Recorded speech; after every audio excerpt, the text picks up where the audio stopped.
అందరికీ నమస్కారం. ముఖ్యంగా తల్లిదండ్రులైనా మనం పిల్లలకి మనం పడే కష్టాలు, బాధలు అన్నీ చెప్పి పెంచడం అనేది ఎంతో మంచి విషయం. ఎందుకంటే చాలామంది తల్లిదండ్రులు చేసే తప్పు ఏంటంటే తల్లిదండ్రులు ఎంత కష్టపడుతున్నా కానీ పిల్లలకి ఆ విషయం తెలియకుండా పెంచడం జరుగుతుంది. అందుకని దానికి తగ్గట్టుగా పిల్లలు కూడా మా తల్లిదండ్రులు బాగానే సంపాదిస్తున్నారు కదా అని ఇష్టం వచ్చినట్టు ఉంటున్నారు. ఒకసారి చైనాలో చూడండి, ఆ స్కూల్లో పిల్లలకి వాళ్ళ తల్లిదండ్రులు ఎంత కష్టపడుతున్నారో ఒక ప్రోమో వీడియో వేసి చూపించడం జరిగింది. మీరు కూడా చూసి మీ యొక్క అభిప్రాయాన్ని చెప్పండి. అందరికీ నమస్కారం. గుండెలో బాధను దాచేస్తావు, కళ్ళతో కన్నీళ్లను తుడిచేస్తావు.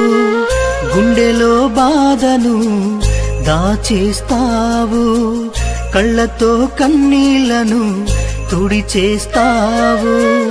నడిచే దేవాలయము నాన్న, కనిపించే దేవుడవు,